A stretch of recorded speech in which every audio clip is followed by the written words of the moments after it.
welcome to Sardinia Church of Christ. If you are new here, we are so glad to have you. Thank you for being here today with us.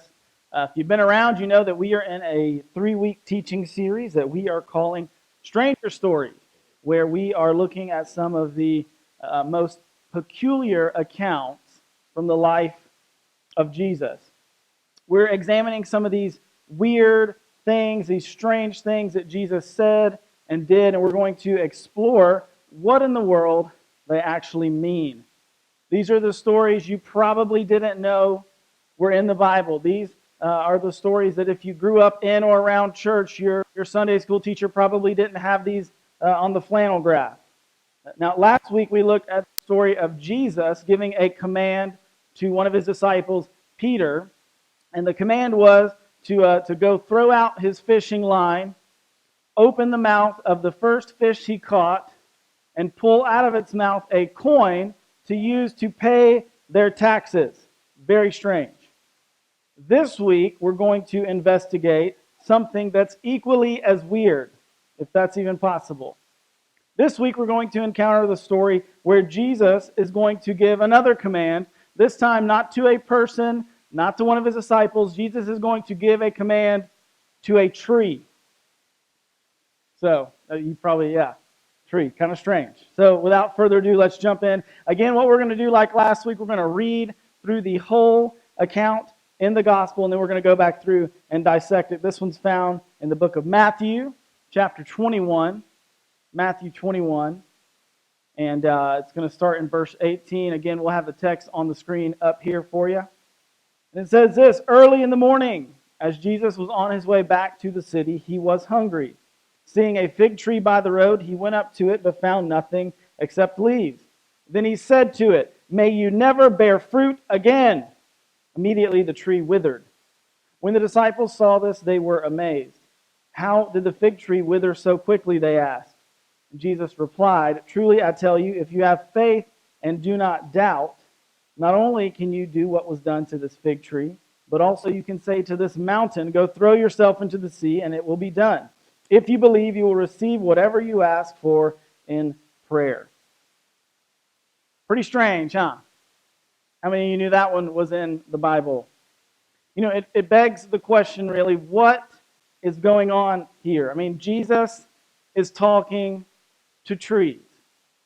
Is Jesus like becoming some kind of Disney princess? What's going on here? I mean, is he going to break out into song?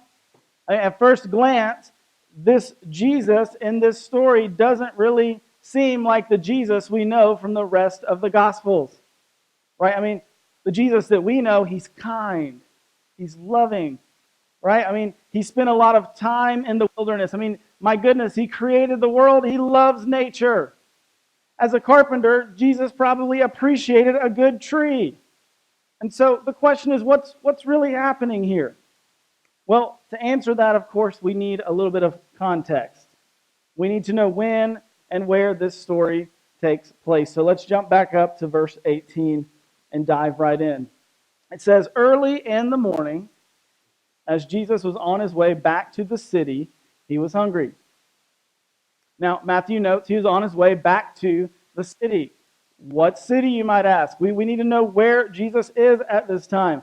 Jesus was headed toward Jerusalem. Mark, he records the same story in his gospel account, and he notes that Jesus was traveling back to Jerusalem from the city of Bethany. Bethany wasn't really a city, it was just more of a little town a couple miles east of Jerusalem on the other side of the Mount of Olives. And so we're going with Jesus, why are you going back to Jerusalem? Why don't you just stay the night in Jerusalem? I mean, couldn't Jesus find a good bed and breakfast in Jerusalem? That's a big enough city. I mean, didn't they have like ancient Airbnbs or something in Jerusalem? J&B? I mean, certainly Jesus had friends that he could have crashed on the couch with for a night so he could avoid having to walk over a mountain the next morning to get food. Well, the reason Jesus did not stay in Jerusalem is because of when this story takes place. This story takes place on Tuesday of Jesus' final week, the week before his death, Passover week. Sunday of that week was Palm Sunday. That's when Jesus entered triumphantly into the city. Monday is when Jesus taught all day in the temple and he faced off against the religious leaders and the Pharisees. And these guys, they had already started plotting against Jesus a while back. They were trying to find a way to trap him, to get rid of him once and for all. Now, of course, Jesus knew all this, and so Jesus, instead of staying in Jerusalem every night, he and his disciples would travel outside of the city. They would travel to Bethany, where they'd kind of hide out and camp out from all the authorities. And so Jesus and his crew left Monday night, walked over a mountain after a long day, and then slept. They woke up Tuesday morning, and they rolled out, and they have to do it all over again. Now, I don't know about you, but I would be a little hungry. And Jesus apparently was too. So as they're traveling back to Jerusalem in verse 19, it says, seeing a fig tree by the road, he went up to it but found nothing on it except leaves. And then he said to it, may you never bear fruit again. Here's where it starts to get a little weird.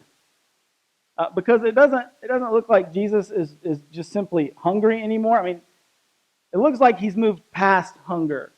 All right, he's hangry, y'all.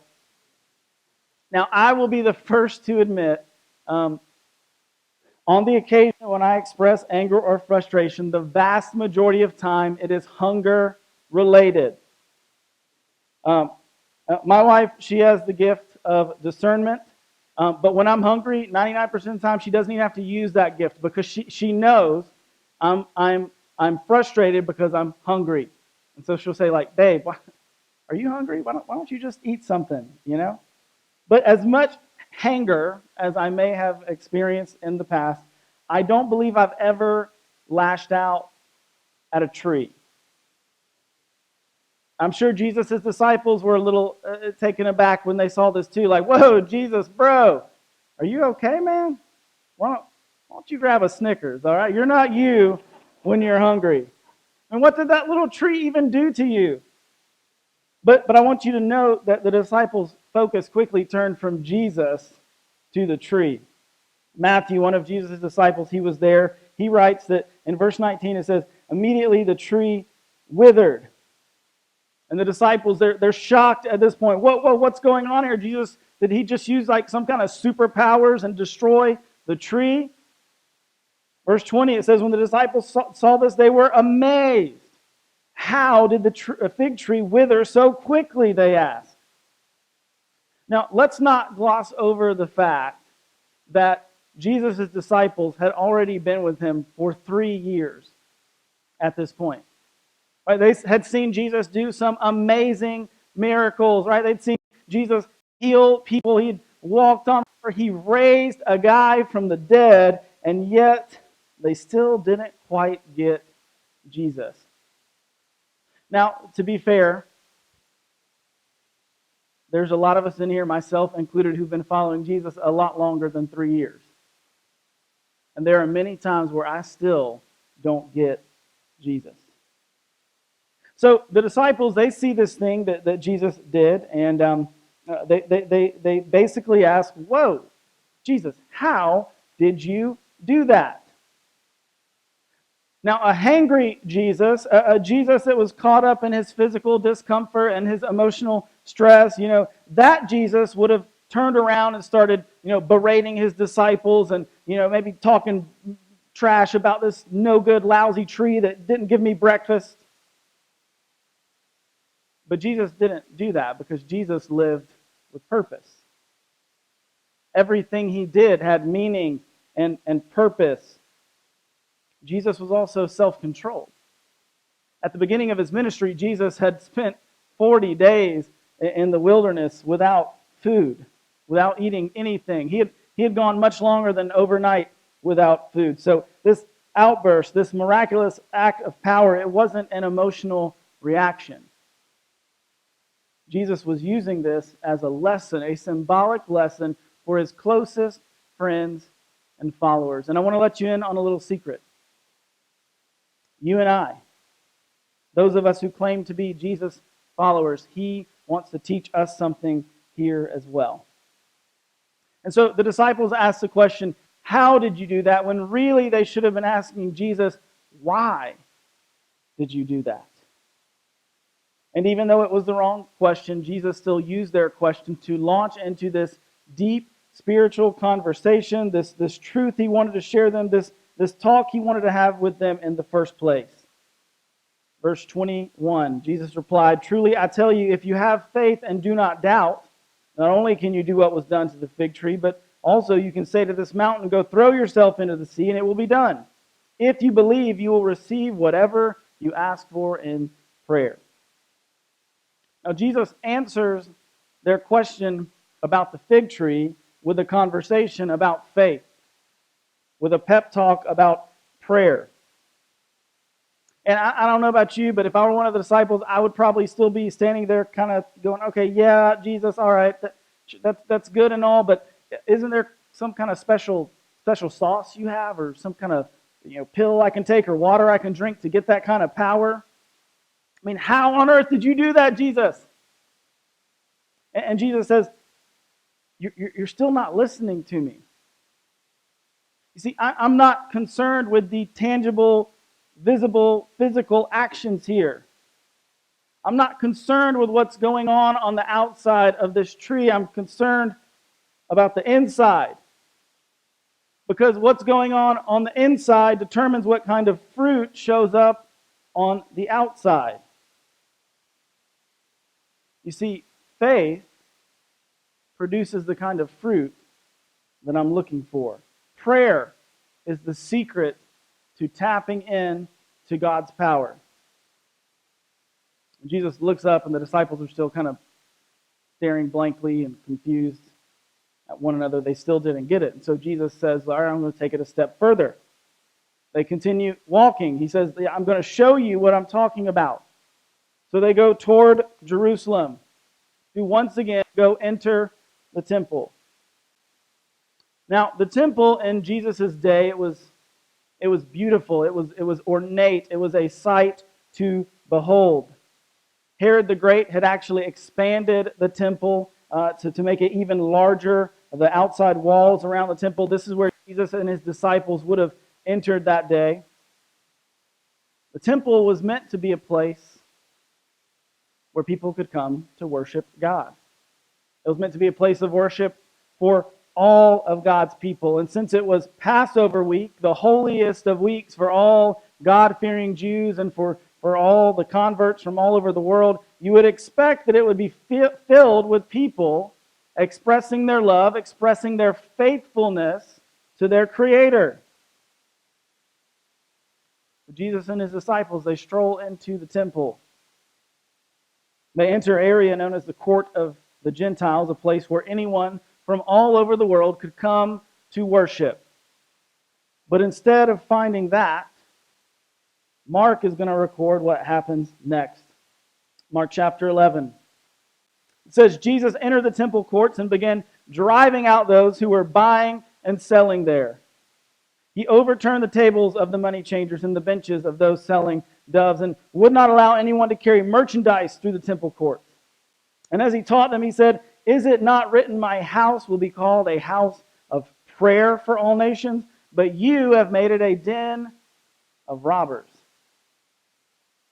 Now, can you picture Jesus here? I kind of imagine him. He's walking away from the fig tree, and his disciples are still kind of wondering what that little episode was all about, and they're still kind of mulling over this conversation they had about faith and prayer. And they get right outside the temple gates. Jesus is standing right there, and I kind of picture him like kind of turning around and giving a little sheepish grin to his disciples and saying, hey guys, you want to know what that back there was all about? Hey, watch this. Boom! And he comes in, he just starts flipping over tables, and the disciples are like freaking out. What's going on? Jesus is probably laughing inside. I mean, he just starts going crazy in the temple. Because instead of finding faithful people on the inside, they had turned the very place where they were supposed to be worshiping God into a marketplace. Instead of allowing people from all over the world gather to pray, the religious leaders were trying to get rich off of those very people coming to worship their God. Jesus came to Jerusalem looking for faithfulness, but what he found was a complete lack of faith. And so he does a little house cleaning. In fact, his actions were probably reminiscent of his outburst at the tree just a little while before that morning. And then it started to click with his disciples. You know what? Maybe the cursing of the fig tree wasn't about the tree at all. Maybe, just maybe, it was about something else. Maybe it was a symbolic picture of God's people. They worshiped in this beautiful temple. It was beautiful on the outside. Just like the tree looked beautiful on the outside, it was alive on the outside, but on the inside, it was dead. And so it wasn't producing any fruit. I have a good friend who does tree work. He cuts down trees for a living, and it's quite impressive to see him in action. I mean, he'll put on these special shoes, climb up in a tree 40, 50, 60 feet up in the air, and when he gets up there, he just starts going to town. He takes his chainsaw and he takes the limbs off the sides on the top, and then he'll slowly cut one section off at a time until the tree is short enough to cut from the bottom so that it can be dropped safely without falling on anything. And recently my buddy was telling me about a tree that he was cutting down. And it wasn't a little tree by any means, but it wasn't too terribly tall. The tree by all looks was healthy. The limbs were strong as he was climbing up. Those branches were strong. The leaves looked alive and well. They were nice and green. But about 30 feet up in the air, he started getting this really weird, uneasy feeling. And he quickly got the tree to a point where he could climb down. And then when he and his crew cut the tree down, this is what it looked like. Yeah, it was almost completely hollow on the inside. It was dead. And what little sap was left in that tree was keeping the leaves budding, but the reality is the tree was just one small breeze away from snapping and toppling over. When Jesus came to the temple, even though it looked splendid and amazing and impressive on the outside, on the inside, it was hollow. It was dead. There was no good fruit happening there because there was no faith. And so now we get to the heart of Jesus' message. You can't have good fruit without faith. All throughout the week, Jesus is going to encounter person after person, religious leader after religious leader who made it a priority to look spiritual on the outside, but on the inside, they were empty, they were hollow, they were dead. In fact, just a little bit later in the day, Jesus he'd call the Pharisees kind of a bad word. All right, is it okay if I say a bad word in church? All right, well, I'm going to anyway. All right, he called them whitewashed tombs. I know, it's pretty bad. What did Jesus mean by that? Well, let's look. Matthew records it in his 23rd chapter. This is Jesus talking to the religious leaders, those guys. He's standing in the temple with them, and this is what he says. He says, "You are like whitewashed tombs, which look beautiful on the outside, but on the inside are full of bones of the dead and everything unclean. In the same way, on the outside, you appear to people as righteous, but on the inside, you are full of hypocrisy and wickedness." He says, look, on the outside, it looks like you've got it all together. You go to church, you say the right words, you can recite the right prayers, maybe a few Bible verses, you dress like a righteous person, you have the right friends, but on the inside, you are far from God. Your actions, the fruit of what's on the inside of you, they prove that you have no real faith. And you can't have real faith if you're only concerned with what's on the outside, with what others see. But God isn't looking for well-dressed, well-rehearsed church people. God is more concerned with action from faith than the appearance of faith. Let me say that again. God is more concerned with action from faith than the appearance of faith. In other words, God cares more about the results of your faith driving you to godly action, not someone who simply looks like they have a lot of faith. And so Jesus' actions toward the fig tree, they represent his feelings toward those who are trying to look like they belong to God, those who are trying to look righteous on the outside, but they fail to take care of what really matters on the inside. Jesus is teaching his disciples, and he's teaching you and I that what he's looking for is not that we've got it all together. He doesn't care if you win theological debates with all of your biblical head knowledge. He's not looking for your kids to be the most well-behaved, God-fearing, respectful children. He's not interested in the fact that you only listen to Christian radio or you put a fish on the back of your car. Jesus is looking for people filled with faith on the inside. He's looking for faithful people who are producing real fruit. He wants to find you connected to God, earnestly seeking him in prayer. Jesus isn't interested in perfect church or Sunday school attendance. Doesn't matter to him how many Bible verses you know or how much you give during offering. Doesn't matter how many praise songs or hymns you know by heart that you can recite from memory, because if your heart is far from God, if you're not connected to the vine, then everything you do will ultimately be empty. And if you're empty, you won't be able to produce godly fruit in your life. Maybe that's where you find yourself today. I mean, you want to do the right thing. You want to be more like Christ, but you just can't seem to get there. You want to be more loving toward your spouse. You want to demonstrate more patience with your kids or a coworker. You want to show kindness instead of anger and frustration. You want to have a godly self-control in your life, but it seems like the harder you try, the less fruit there is. And so you think to yourself, Jesus, look, I'm not asking you to move a physical mountain. I just want to be more self-controlled when it comes to my finances. Right? I want this mountain of debt to go away. Jesus, I want to be more self-controlled when it comes to my health or when I'm with my friends.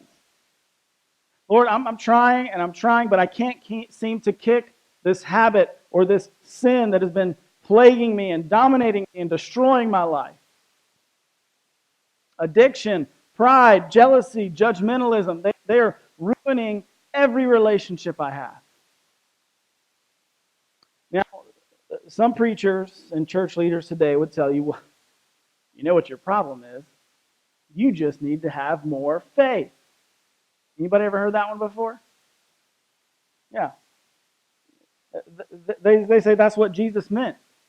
If you just believe hard enough, then God will remove all of your problems. You'll have improved health, you'll have better finances, perfect relationship. Many have taken Jesus' words when he says, if you have faith, if you believe, then God will do whatever you ask for in prayer. They've taken that to mean that if you don't get what you want, then you must not have enough faith. But I don't think that's what Jesus was getting at here.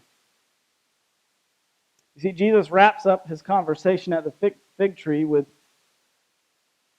talking about prayer. Why did Jesus do that? Why did he go from yelling at a tree to talking about faith and then end with this little nugget about prayer? Well, I believe it's because Jesus knew this better than anyone else, that there is no power apart from prayer. The reasons the things don't change in our lives is because we're relying on our own power, our own effort.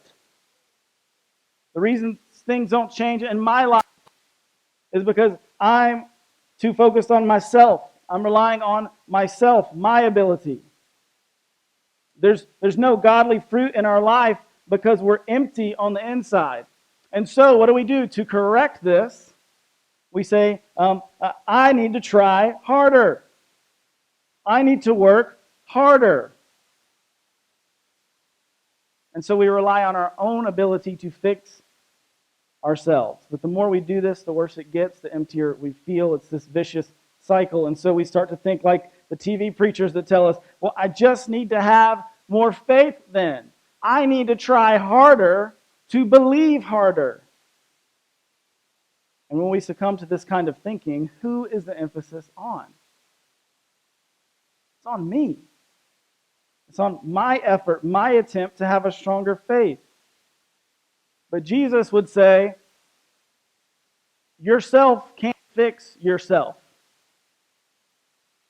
I mean, you really want to move that mountain or that obstacle in your life, then you need to quit relying on your own power. You need to start with prayer. And Jesus isn't talking about some predetermined, prescriptive, words that you've memorized. The power doesn't come from some religious formula. The power doesn't even come from prayer itself. The power lies in the one to whom we are praying. Our faith grows when we surrender any notion that we can fix ourselves, any idea that we can become more like Jesus on our own. And instead, when we pursue the God of the universe who has limitless power. So another seemingly strange story with yet a not so strange message. Church, today I want to end just by asking you a few simple questions, and there's should be a little space on your notes in your bulletin if you want to write these down or just write the answer down to them. Think of this as kind of a spiritual self-checkup. What's the fruit situation in your life right now? Do your thoughts and actions line up with Jesus? Is there any godly fruit in your life at all right now? Are you more concerned with looking like a Jesus follower than actually living like it? What's the power source in your life? Where do you receive power to make changes? Does it come from you or does it come from another source? How's your prayer life today? Well, what do your prayers consist of? How's your heart? How's what's on the inside? Are you healthy on the inside? Or do you just look that way on the outside? Starting in Church of Christ, what power are we relying on corporately as a body of believers? And when Jesus comes back, is he going to find a faithful people who are wholeheartedly seeking him, dependent on him, relying on God for everything we do? Is he going to find a place where people are humbly surrendered, where they're connected to the source, where they're producing good fruit for his kingdom? Or is he going to, like at the temple, is he going to have to do a little house cleaning? It's my prayer that he'll find us as a faithful people. A people who don't have it all together on the outside. A people who are honest about our shortcomings with God and with each other. And yet, a people who on the inside are filled with the faith that comes from a deep, abiding relationship with Jesus. I pray that we would tap into that power that only comes from prayerfully relying on the Spirit of God who changes us both as individuals and corporately from the inside out. And I pray he would find us producing such a bountiful, good harvest of fruit. Fruit that lasts.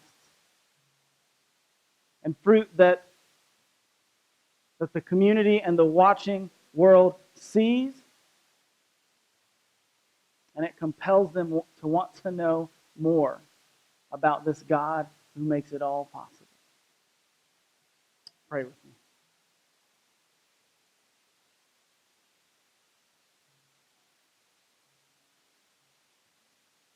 God, forgive us when we are more concerned about what we look like on the outside than what's really going on the inside.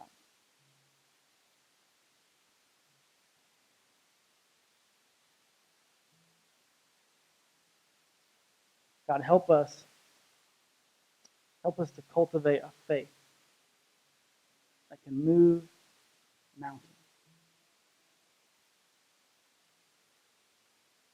God, help us to seek you so earnestly in prayer, God, that this place would shake like it did in the early church. Jesus, you're just looking for people who want to be in relationship with you.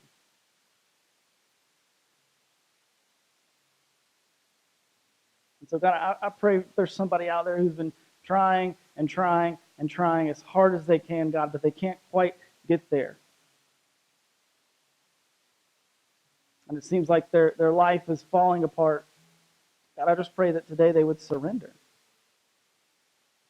That they would give up control, that they would quit trying. God, faith is not about trying, but it's about trusting. It's about trusting in the one who has the power to do it all, the power to change lives, to change families, to change entire communities.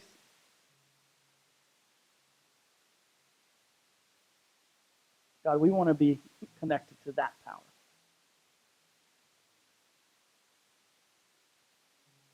Jesus, when you return, may you find us faithful. We pray this in your name. Amen. Hey, let's stand and worship our great God.